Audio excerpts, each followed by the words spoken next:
Hello, I'm Mario Toneguzzi, managing editor of Canada's podcast. Today on Calgary's podcast, my guest is Carmen Morin, who is an award-winning concert pianist, educator, entrepreneur in Calgary.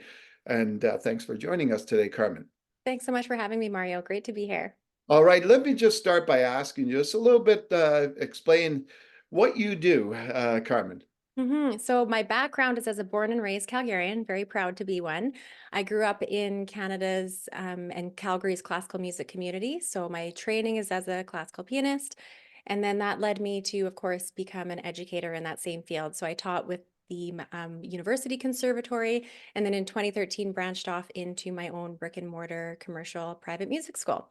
So that's where my entrepreneurial journey really started to unfold. From there, we launched into our online programs, which we began in 2018 and then really ramped up in 2020, as so many did as well. So we've really developed a whole kind of separate entity for that digital arm of our traditional business. And then that naturally evolved also into my consulting. So now I guide other business owners, other traditional service-based service providers, and I teach them how they can do the same basically with their business. So focusing in instructional design. So a few different hats, but there's a through line in there for sure. So when did you first start to play the piano? So I began when I was 2 years old, Oh and my. that's formal training. So I come from a musical family, and my dad is continues to be a very prominent music teacher here in the city and in Canada. So it was really just a pillar of how we were raised, that formal music training. And I always am thankful for that, not only for the gift of music and being able to perform and play my instrument, but also just how many of the principles and the character traits that really developed through that discipline of formal training and that appreciation of the arts. So I started very young at the age of 2. Yes. So what does it take? And I'm going to ask you some questions about what you just said about Mhm. some of the things that you get out of doing that. But Mhm. what does it take to get to the level that you got to? And I think it's a really important conversation that I enjoy having, is that people will think, that talent, of course, is something that you are born with, right? Is a common, what I feel is a misconception. So for myself, I began playing at the age of 2, and I actually made my debut with orchestra by the time I was 10. So I was playing as soloist with orchestra, right? And when I say that, people will often kind of give a response of, wow, you must have been very talented.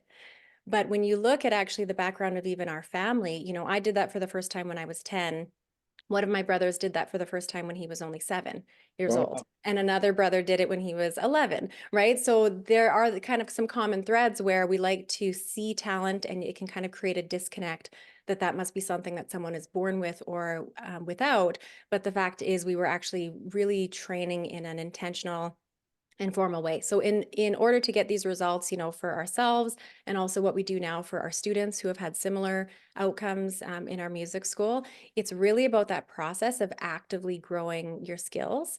And it's, actively growing your skill set at the instrument, but also the way that you approach challenges, the way that you approach your practice, Hmm. the role that you play in creating the outcomes that you'll achieve. Yeah. Mhm. So here's a question I have asked, and I'm sure every parent out there has gone through this. How do Mhm. you get a child of that age to, I guess, to spend the time to do it? Mhm. Like, because For sure. obviously it's probably one of the last things they want to do. They want to be outside running around in the snow or whatever, right? Give or take. I mean, so that's a very common question that we get, as you can imagine. And the response to that is that, when you think about when you're trying to develop certain qualities in your children, if you are telling them, that they need to eat a balanced nutritional diet, or they need to learn how to read, Hmm. or they need to train them how to think when they learn their mathematics, all those different things. There's so many different areas that we trust in the value of them. And so we would never ask, a 5-year-old, a 7-year-old to make such long-term decisions to say, do you want to invest in daily consistent work to do this? So Yeah. ultimately, the success really comes through the support of the parents. Absolutely. That it's just like any other area of their education, that you wouldn't leave it to a young child to make those decisions, but rather you would create the structure and support for them to have those results. So when you look at it in that way, that motivation, becomes a little bit irrelevant, because what we know is that motivation, there's sparks of feeling, sparks of inspiration, but ultimately motivation is not meant to carry us through to our goals. It's really that discipline and that consistency and working with the faith in how valuable the process is. Yeah, I used to do, well, I still do a little bit of media training with a colleague of mine, and Mhm. his line was always, how do you get to Carnegie Hall? Practice, practice, practice, Practice. right? Yeah, Absolutely. And I always like to say, being further down the line, having the performance experience that I have, I like to share openly. I often don't feel like practicing. It's yeah, just like the way that I often don't feel like going to the gym, and I often would rather eat, a red velvet cupcake than my salad, all these different things. But we yeah, do this because we understand the process, that it's on the other side of those experiences that we'll get those waves of results. yeah. Hmm. So, throughout your musical training, what do you think you got out of that? Besides obviously the skill and the talent, Mhm. but other qualities or other traits that you developed that helped you in life or and helped you in business. Absolutely. I mean, so many. So I like to start because often people will say, kind of, what's the main benefit of music lessons, right? And the thing is when you start to look at the many benefits of music lessons, everything from the way it impacts your cognitive development and your brain plasticity, all of the benefits there versus what it's doing for your physical body, your hormones, your sleep, all of these different things, your nervous system. But then, of course, it goes into the skill, the study habits. So there are so many different benefits to it. So ultimately, music at its essential core is our birthright as humans, right? We are all musical beings, and it's only been in the recent kind of past century that it's been trained out of us that you have to either be a formally trained musician and you're musical, or you are non-musical and you need to sit in the audience, right? So there is something at its core that developing that in yourself has so many other benefits to the ways that you can be productive in other areas. Specifically, when you think from a practical level, it's really things like cultivating those character traits and those habits that apply to everything. So when I look at how I've approached growing my business, how I branch off into other areas of business, the way that I approach my health and fitness, it really is all with this mindset of understanding how to take an end goal. So the way that you learn, okay, here's the big piece that I want to learn. And Yeah. I know, and I have a very clear strategy of how I can break that down, how I can apply really specific work strategies and habits to build my skills in certain areas. I Mm, understand the active growth when it comes to talent development, right? So when you take that, when you learn it in music lesson, there's a reason why certain schools or things like medical schools will often look on the applications. Do you have formal training in something like music? Not only has it developed all these other mm, abilities because of what it's done for your cognitive skills, but they also know that you have very clear and strategic work habits that can apply in many different areas. yeah. What Mhm. is it, what does it take from I guess your own perspective for each individual? What does it take to get that discipline? Because you know Mhm.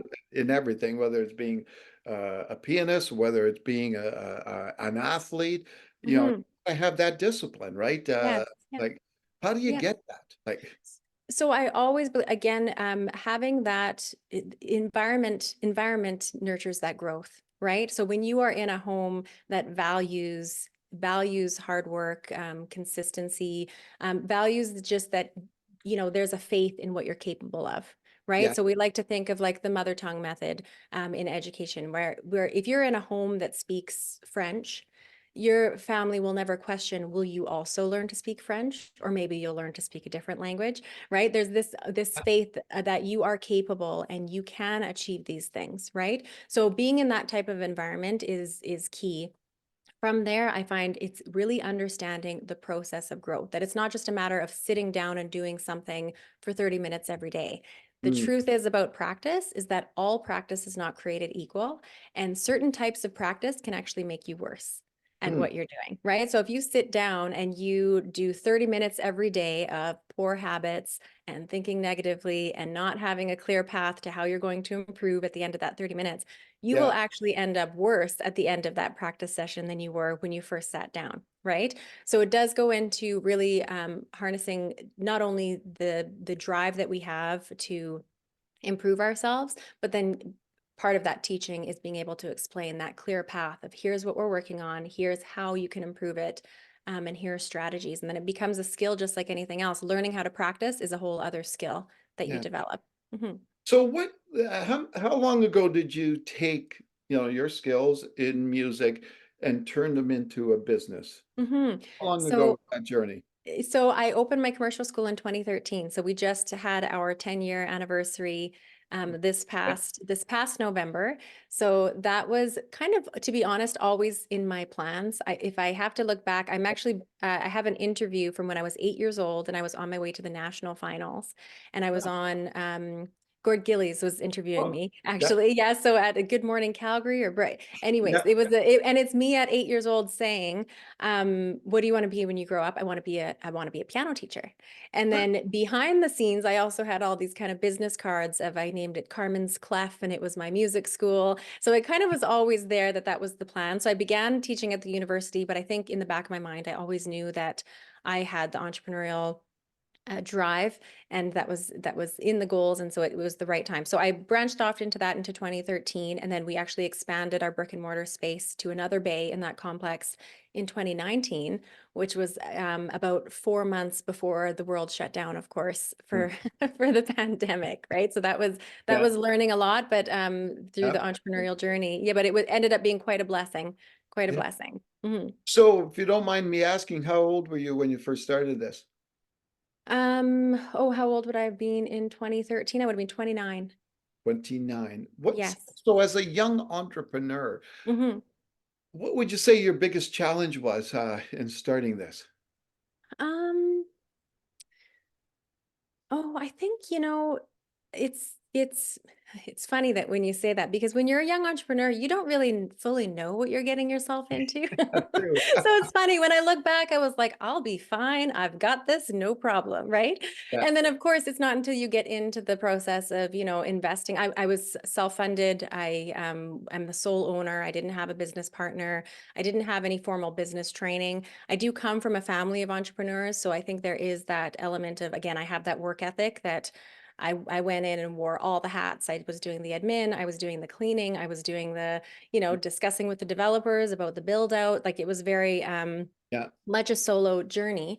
So I think getting into it, I was just so, you have that confidence that you'll just figure it out. And I have to say that I think even though I have more context and understanding of what the entrepreneurial journey entails, I think I still kind of live in that space. And I think that's why I continue to grow my business forward, of that element of I can figure it out and I can build the skills that I need. And just to go back to what you asked about, the main benefit that you get from music lessons, it's that I know how to practice. If something's important to me, I know, I feel confident in my ability to build the skills that I need to get there. yeah, yeah. Hmm. So, looking back at those 10 years, in terms of the lessons of being an entrepreneur, what would you say to other people? What were some of the key lessons you've learned in Hmm. decade? My number one lesson would be actually the flip side of what I just shared, which is to get your systems in process and learn to delegate sooner. Mm, Because I went in with such an ambitious and, I really value my work ethic, I did probably way more than I needed to for way longer than I needed to.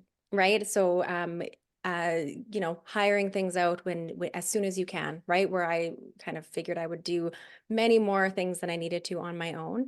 And then, of course, documenting those systems. So now we're in a place where, I have an amazing director of operations for the school. So I'm able to really be there as the owner and make decisions strategically, but I'm not actually in there running the business from day to day. And that's only because we've been able to really strategically plan out all of our systems, automations, all those kinds of things. So that would be the first piece of advice I'd give to a young business owner is get your systems, write them down, document them, and uh, make it repeatable and, something that you can train and reference back to. Um, And then funnily enough, as I've gone through the journey, I look back at, I'm thankful that I followed my intuition in many different steps of the journey. And I think that that's something that young entrepreneurs, again, even that it kind of comes up my age at the time of opening the school. I think sometimes it comes with a connotation of like, you need advice, right? Which we all need advice and we Yeah. all need Yeah. mentors. But ultimately, when I look back at a lot of the decisions and the pivots that I made, they were things that I was kind of advised not to do. But I did it anyways, right? So because I knew my principles and my values. So I think leaning into that, regardless of your age, don't go in and think that all of a sudden you need to consult every other expert, because you will know if you're really thinking strategically. So you follow your gut a lot. I've learned to follow, I've followed my gut a lot, and I've learned to stop questioning my gut because my gut is proving to be Hmm. pretty darn reliable. Yeah. So start owning that a little bit, that, oh, I kind of knew that. Why am I asking all this advice when I don't need it? Right. Yeah. So how difficult, is it, especially for young entrepreneurs to, as you said, to let go and delegate and have others do certain things because Mhm. the business is like your baby, right? Mhm. Uh, I know for myself, if I owned a restaurant or some bar or something like that, I almost want to be there like almost every hour of every day, right? Yeah, So how difficult is it to sure. let go a little bit? For sure. And I mean, a couple things on that point. So first of all, it is still my baby, right? And it's Yeah, one of those things where it's like, if you think about baby, because I also have children, right? If you think about your babies, it's yeah, that when they are in the early stage, you need to be there. You need to be there doing everything. And you need to be making those decisions about what path, what school do I want to put them in? Should they learn an instrument? Should they learn another language? All these things that you make those decisions. But then a big step of that is that when they become, a toddler business, and an early childhood business and a teenage business, and then now I'm kind of moving into the stage where, whether it's a fully adult business, I'm still there involved, but it's kind of in its teenage stage of like, yeah, okay, you're 10 years old, your revenue's healthy, your growth has been healthy, we've got a steady stable base, and that it's actually healthier if I do learn to step out. And in that way, it's really forced us to build out those systems and really think strategically. I mean, the reality is that the majority of small business owners, I feel like it does have to be a strategic decision to take those steps. The reality is that many businesses, even 10 years into the journey, either don't have the margins or the revenue enough that they can bring people in to support stepping out, or they haven't built out the system, so they're really just kind of drowning in those tasks, yeah, right? So it's not an easy, it doesn't happen naturally. I think you really have to make it a priority that, hey, we need to make systems, we need to carve out the time to plan out these systems and really make sure that they're in line with what we want. yeah. Now, Mhm. obviously, being an entrepreneur is very busy at life. You mentioned your children, you're very busy there too. What do you Mhm. do for yourself, like to relax or just enjoy uh Yeah, I time? Yeah, I do lots, and I again feel fortunate that I've been really cognizant of prioritizing that. So I work in a few different niches, as I mentioned at the beginning of this call, between the brick and mortar and the online business and the consulting business. But I am very intentional about how I move in between those two. So I do very focused, deep work chunks throughout the day. So I'll do kind of 4 hours, 3 or 4 hours of deep work where I'm creating content programs, all those different things, and then balance it out with tasks and responding to my team and helping them to make decisions from a high level, all those things. But then I balance it out. I prioritize sleep very, very much. Hmm. So I have an Aura ring that I track. And if your friend, if my friends will know that I'm very, value my high scores in sleep and rest. So I do believe in the value of, we're more productive and far more creative when we make sure to give ourselves that rest. And then I also really value switching into different areas of challenge. So I've challenged myself in fitness. I like to learn new skills, like I'm learning how to knit right now, right? Wow. I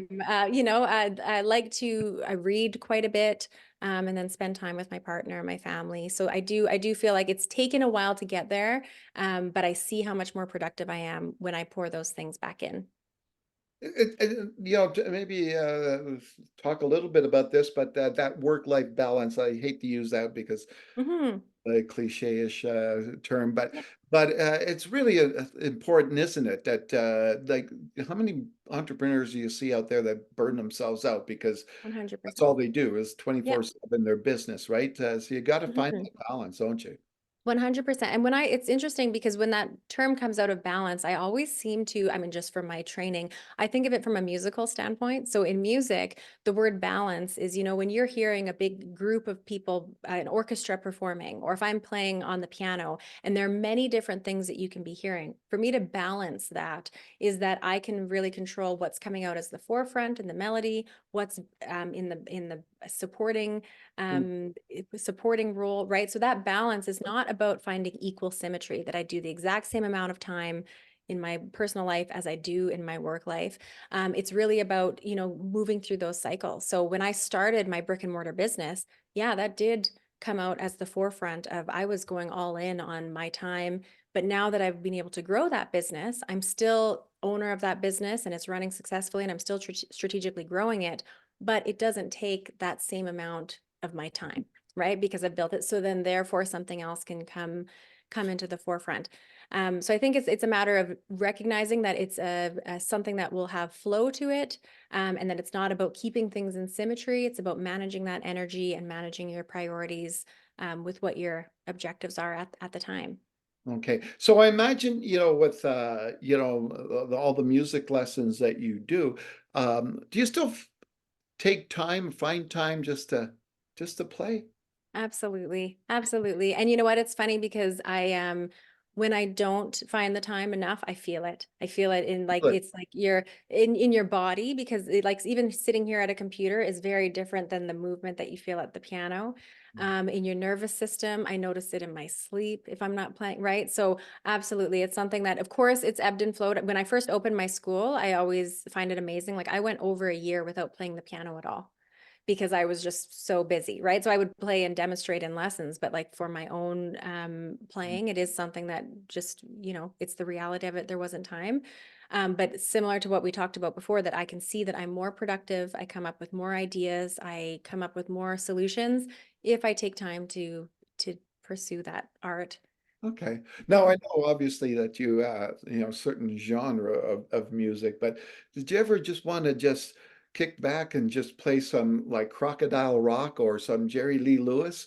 Totally, totally. You know what? So something that I feel fortunate of is, my dad was our first teacher, was my first teacher, and we grew up in a home of all this classical training, but he listened to every style of music. So we listened from Yeah. everything from Stevie Ray Vaughan to Tom Waits to Wow. Jerry Lee Lewis to classical music to Yeah. jazz, so it's kind of I absolutely have not felt I've not felt that it's required that I stay in a certain genre, but there is, the complexity that comes with these rich pieces of music, works of art, and not just from history, but contemporary composers. That complexity there's so much richness there that when you are able to kind of experience that to that high level, there's so much value in Yeah. that.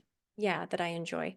The last thing I just wanted to ask you, Carmen, is I've had these discussions over the last, I don't know, couple of years with different friends of mine about music, right? And Mhm. we've lived through some difficult times. Yes, We've lived through the COVID, we've lived through some economic challenges, etc.